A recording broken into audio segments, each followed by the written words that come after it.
Go, Jenam go. Makok matonda sam kadang thamawado dum male ki pose ram hando badana yingre chaw ya punte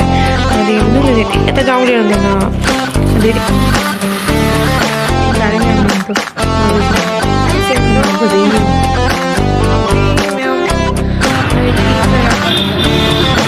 mandogi ne wasina khalli Si fazai ne si. Biranu,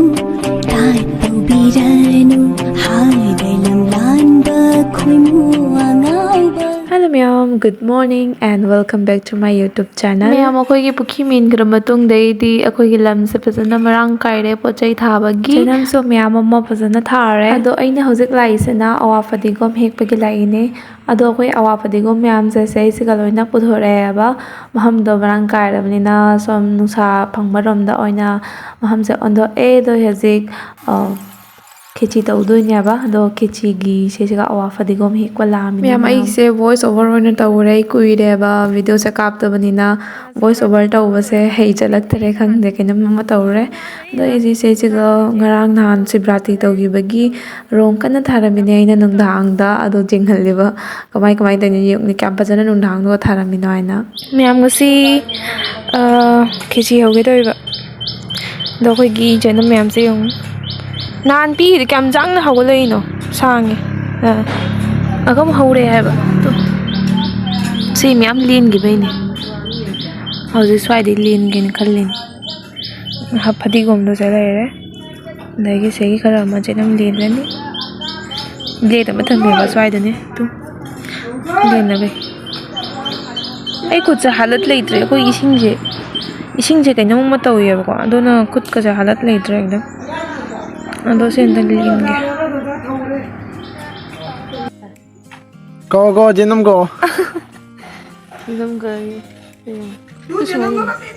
cái đâu rồi kìa Wow.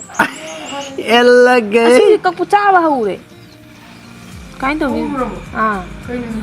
tu cái đâu rồi kìa si cái đâu rồi kìa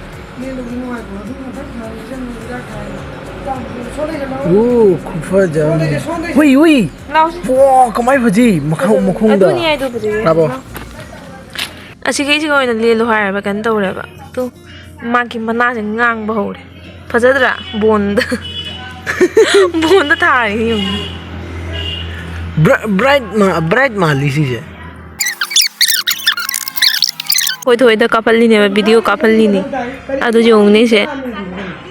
pandit ki makok maton da sam kadang thamawado dum male ba brai kano se jenam je lona fodat kare da gi maton da kadang hak thami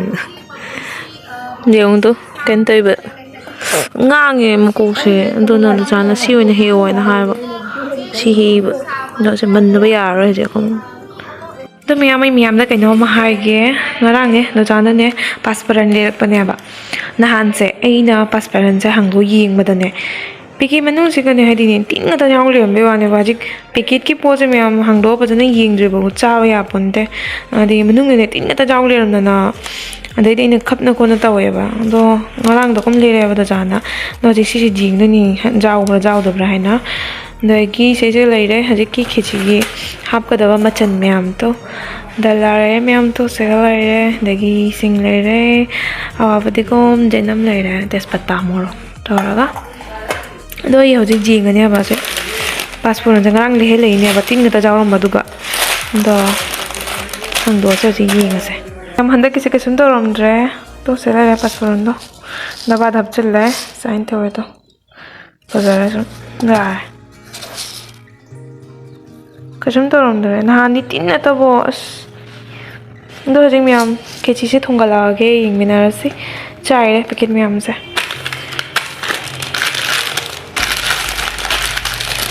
Surya thì cứ cho dùng để Surya người cái mang ở một con người, anh ta cho có Surya sẽ có những tàu đi chiên xe đập ba ni, ấy gì hay là cái ba, blur chả tàu gì, anh ta chiên xe sumain tàu ba, xe đập ba xe, ni cái thùng ni,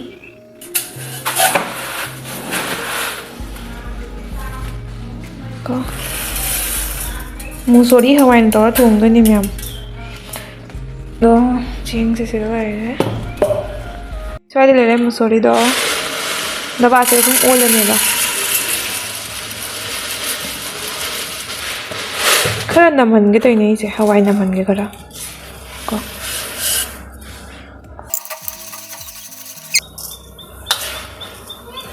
चामूरगे ma'am फजना टिंगदो चामना लोरे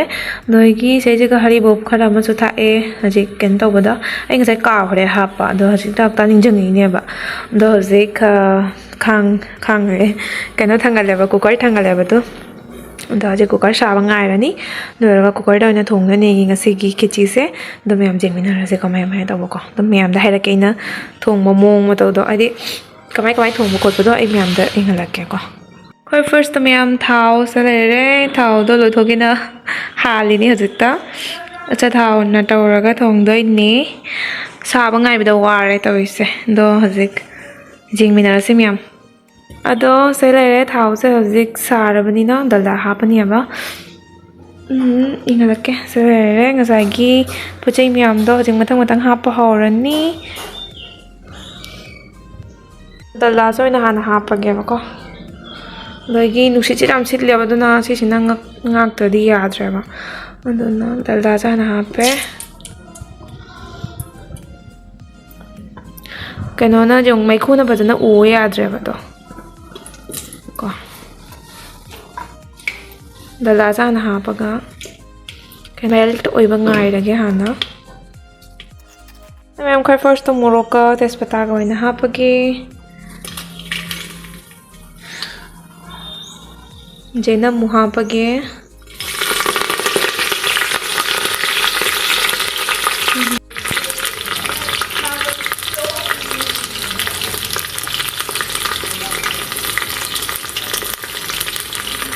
साई पासपुरन गो से रे खतंग खापगे मनन सीना भाई और पुंजल लई से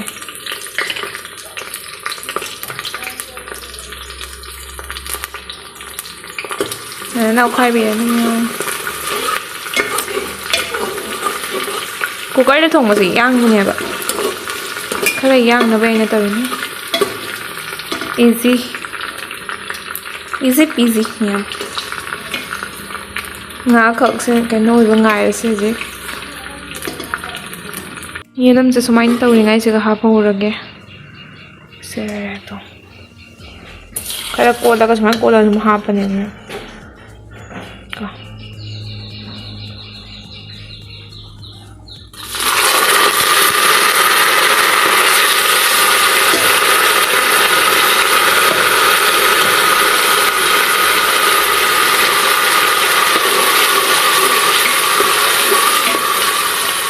जगह इसिंग हापनी मम सुमम में खरा को इसिंग हापनी ए खतंग पेटक तौना थोंगे तो इनी जामना कन कन लावदा तल्लेबको तो ना इसिंग खतंग खक यामना हापनी लेकिन मरोय मपांग आदि लोइना हापगे सुनबा एंग सारे में आमेम तो मरोय सिंगजे फना बजै येंगबदा दो खै फर्स्ट तो जेंग जा हापगे खै फर्स्ट तो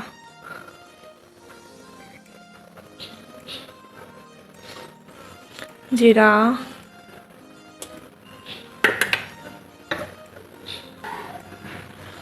नेदी मोरक ले रहे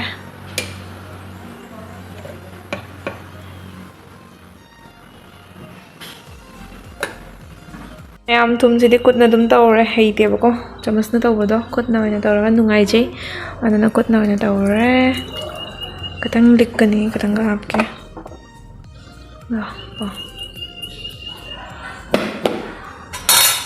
दो हजिक फजना मिक्स तौर खाइबिरनी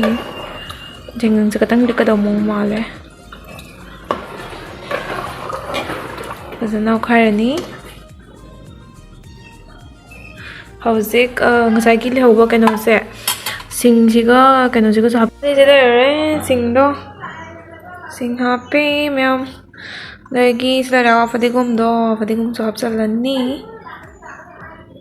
फजना खाइबिरगे लेदी कामनी मैम लाइड्रा मैम की चीज़ होरेन थोंबा लोइरगा मकमी हिंगलागे हजिक कामहल्लागे अनी अहुमदो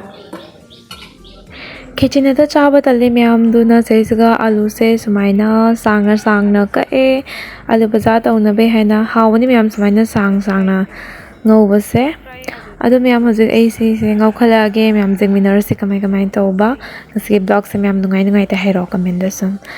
adu myam ai se khichi se utpaka horeba adu nai photo na se thamamme kamai toy myam dum jengmi ro